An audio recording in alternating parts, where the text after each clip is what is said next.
All right, welcome back to your inbox. We've looked at quick settings and you've decided your density and your inbox type and the reading pane and got it like you want it, I hope, or you know where those settings are. This video, we're going to dive into all of the settings. I don't mean all of the settings, but we get a little deeper in the ones that we want to work with, okay? Here's where you get to make some choices and where you want to be really careful about those choices and remember what you did and where it was. So when you want to change your mind later, you can go back and change your mind. The first thing we want to talk about is the default text style and your signature. That's what this video is going to be. Default text style is absolutely up to you. Here's where you pick it. Okay, sans serif, fixed width, wide, narrow, Comic Sans if you're into that, Garamond, Georgia, Tahoma, Trebuchet, I don't know, Trebuchet maybe, and Verdana. Whichever one of these you like, or leave it at the default or something. Please remember you are representing yourself. So if you make it Rainbow Comic Sans in size 48, that's every email you're going to send to your professors or to your boss or to that scholarship committee or whoever it is. Okay, so consider this account the training wheels need to be on. Okay, you need to be thinking about how this looks and be sure you're presenting your best, most respectful, most professional self. I keep saying professional because I don't know how else to say that. Be sure that what you pick represents you well as an up and coming young person who wants to make an impact on the world in a positive way. You can pick the text size. I went with large. I There's somebody in my inbox who sends me things that are huge, and it makes me feel really old and kind of annoyed before I even read the email. So be careful with that. Think about what you're doing. Too small. I've also got somebody in my inbox who sends me things that are too small. I have to break out the magnifying glass and zoom in a lot, and it's distracting. So pick something readable. You can also decide the text color. I set mine to blue just to let it stand out. Black is fine. Don't pick, light yellow or something cutesy and stupid. You want something professional. And it will show you here the example of what your body text will look like. Here's where you get in and change that if you've done something silly and you need to change it back. This is what your sent messages are going to look like for everybody you send something to. So be really careful with that. Here's where those settings are. If you scroll down a little bit, you will get to your digital signature and where you can change that. Okay?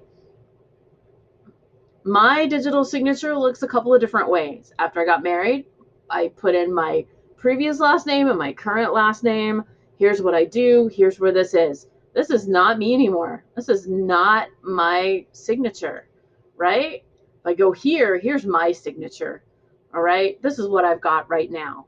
Here's where I teach. Here's some of the hats that I wear. Here's the link to the website. Here's icons and things that I'm certified in case you were ever wondering.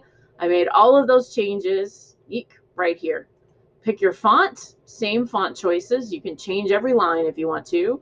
Pick the sizes, bold, italic, underline, font colors, background colors. Notice I did the reverse of this on the high school because I wanted it to stand out. You can add in a hyperlink to your website or whatever it is you think people need at the bottom of every one of your emails. I'm the webmaster. That's why the school district website is linked. In case somebody had a question, here's where that is. You can add in images. Again, be sure they're appropriate. You can align things however you want to. You can put in a numbered list. You can indent. You can put in a bulleted list. You can put in a quote. Remember our textbook and everything we've looked at that really recommends you not put in some personal inspirational quote, just on the off chance that you pick something that everybody in your circle doesn't just think is the coolest, neatest little saying ever. You don't want to be turning people off. You want to be getting the information that you need. So be really careful with that. It's worth taking a look at this. We played with it when you were in 7th and 8th grade. You probably want to update it and be sure that it represents you as a high school student. Those of you with LCCS numbers, some of the time those are in there.